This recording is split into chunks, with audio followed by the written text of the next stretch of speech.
Fala aí galera, tudo bem? Corinthians vence o Fortaleza dentro de casa, um gol contra salvou a equipe e deixou o Corinthians na liderança. Bora falar um pouquinho desse jogo? Já se inscreve aqui no canal, deixa seu like e bora pro vídeo.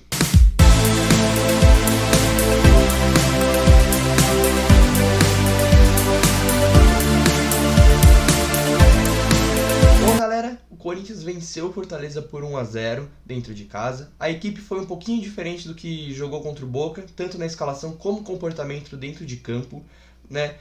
Mas venceu. Podia ser bem melhor a partida, né? Mas vamos lá falar um pouquinho do jogo. Começando pela escalação, Corinthians entrou com Cássio, Rafael Ramos, João Vitor, Gil e Piton, Renato Augusto, Paulinho e Maicon, e na frente o William pela direita, Roger Guedes pela esquerda e Júnior Moraes na frente. O início da partida.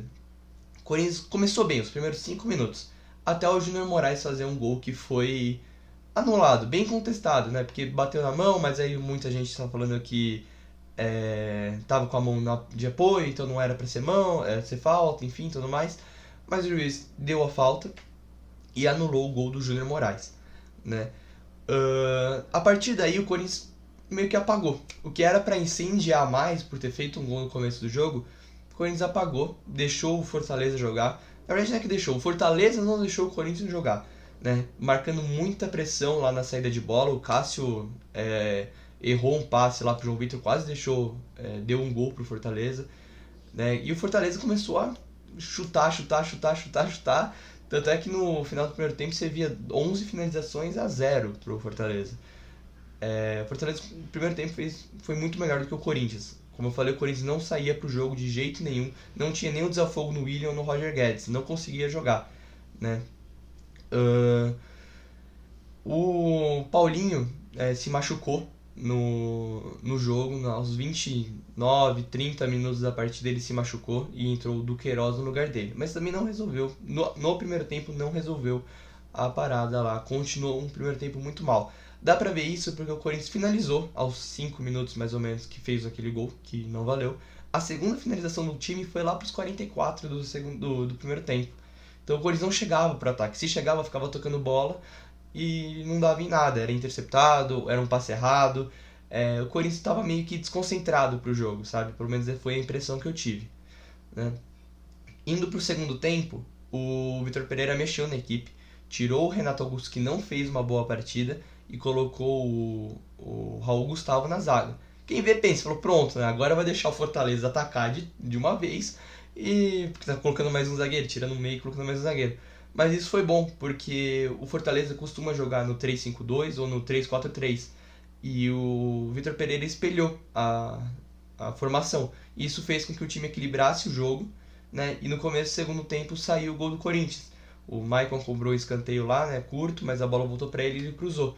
Na hora que ele cruzou, o Matheus Jussa, não sei o que deu nele, que bateu a bola na cabeça dele e ele entrou, e a bola entrou. Fez um gol mais bonito do que o Maicon fez contra o Boca. Vou falar aqui, foi um golaço contra. E aí fez a equipe crescer. O Corinthians cresceu na partida. O Fortaleza não atacou mais. O Corinthians foi bem melhor no segundo tempo. Não que tenha sido uma baita apresentação da equipe. Não, o Corinthians jogou mal nessa partida. Não, para mim não foi bem. O melhor da partida foi o William, que eu vou falar agora, né, um pouquinho mais pra frente. Mas de resto o Corinthians não jogou bem. Parece que está muito mais focado na Libertadores, que vai jogar agora quarta-feira, do que com o próprio brasileiro. A partir do gol, o Corinthians mudou a postura, né? Começou a jogar mais, com mais intensidade. Acho que pela torcida começar a inflar mais, né, do que já infla, né? O Corinthians começou a correr mais, começou a tocar mais a bola e começou a ser melhor. O que aconteceu? Na hora que colocou 3 zagueiros, o William passou a jogar do lado esquerdo, o Guedes estava meio que flutuando do lado direito e um pouquinho lá na frente com o Júnior Moraes, né? E o William, na esquerda, todo mundo sabe que ele joga muito. E ele teve a liberdade também de pegar a bola na esquerda e ir cortando para o meio, ele ficou flutuando no meio de campo. E isso fez com que o Corinthians jogasse muito melhor, porque o William pegou o jogo nas costas e falou, não, deixa aqui comigo que eu jogo, não tem problema. E não chegou a sair nenhum gol, mas criou oportunidades. O Corinthians chegou com perigo no gol do Fortaleza. Mas, como eu falei, não saiu o gol. Aos 15 minutos de partida, saiu o Roger Guedes para entrar o Jô e saiu o Júnior Moraes para entrar o Mantuan. O Jô é um caso à parte, porque pra mim não tô conseguindo gostar das atuações dele. Contra o Boca ele jogou com muita raça, deu carrinho lá até no vento. E hoje também, né, deu uns encontrão nos caras, tá correndo, tá se esforçando. Só que eu acho que é um erro meu comparar muito com o Jô de 2017, né, que ganhava todas as bolas no alto, corria rápido, era veloz, tinha um domínio, tinha uma boa finalização. Acho que no jogo inteiro, desde que ele entrou, nos 30 minutinhos que ele entrou, ele não finalizou no gol. E também alguns ataques a bola morre quando chega no pé dele. Eu não lembro de nenhum lance que o Jô fez que aconteceu um lance de perigo, né? Então, o Jô eu prefiro não comentar. O Mantuan entrou bem, ele perdeu um gol, né, no final da partida, que foi interceptado na hora, né? E tirando isso, eu achei que ele foi ok na partida. Não foi bem nem foi mal, ele foi ok, né? Aí o Corinthians vence o Fortaleza. É uma vitória muito importante porque colocou o time de novo na liderança. A gente costuma falar que, assim, no Campeonato Brasileiro, quando você começa a ir mal, define aonde o time vai mais ou menos. Tipo, exemplo, o Grêmio ano passado. Começou o Brasileiro muito mal e hoje a gente sabe onde o Grêmio tá. E o inverso também acontece. Não tô falando que o Corinthians vai ser campeão. Eu particularmente acho difícil pelo elenco que tem. Que não é um elenco muito recheado, assim. Mas é importante para ficar lá brigando lá em cima. O Corinthians em 4 jogos venceu 3, só perdeu pro Palmeiras. Mas os que venceu muito bem, tirando esse. Venceu o Avaí bem, venceu o Botafogo bem. E é importante ganhar esses jogos, principalmente dentro de casa, que é onde o Corinthians tem mais força. Eu trouxe uma informação aqui, eu fiz uma pesquisa que me falhava a memória quando que o Corinthians tinha perdido dentro de casa. E o Corinthians, a última vez que perdeu, foi contra o Santos, no Paulista.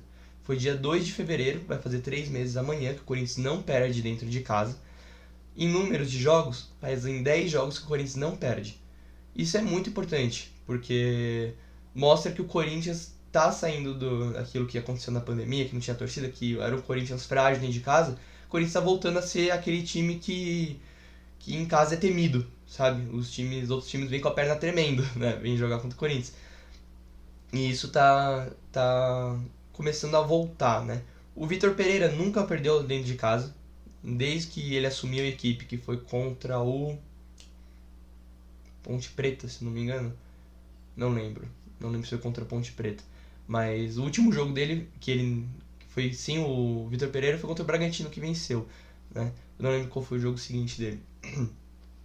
Mas ele nunca perdeu dentro de casa. Os únicos jogos que ele perdeu foi fora, que perdeu os clássicos e perdeu pro Always Ready, né? E no Brasileirão, o Corinthians não perde há 15 jogos. O último jogo que o Corinthians perdeu, muita gente acho que nem lembra, que foi Corinthians e Flamengo. O Flamengo venceu por 3-1 e foi no dia 1 de agosto de 2021. Foi a 14ª rodada do campeonato passado. E foi o último jogo sem os reforços que vieram. Juliano, Renato Augusto, Júnior Moraes, Paulinho, Maicon, Roger Guedes. Esse foi o último jogo sem eles. Que no jogo seguinte foi contra o Santos, que foi a estreia do Juliano, que o Corinthians empatou por 0-0.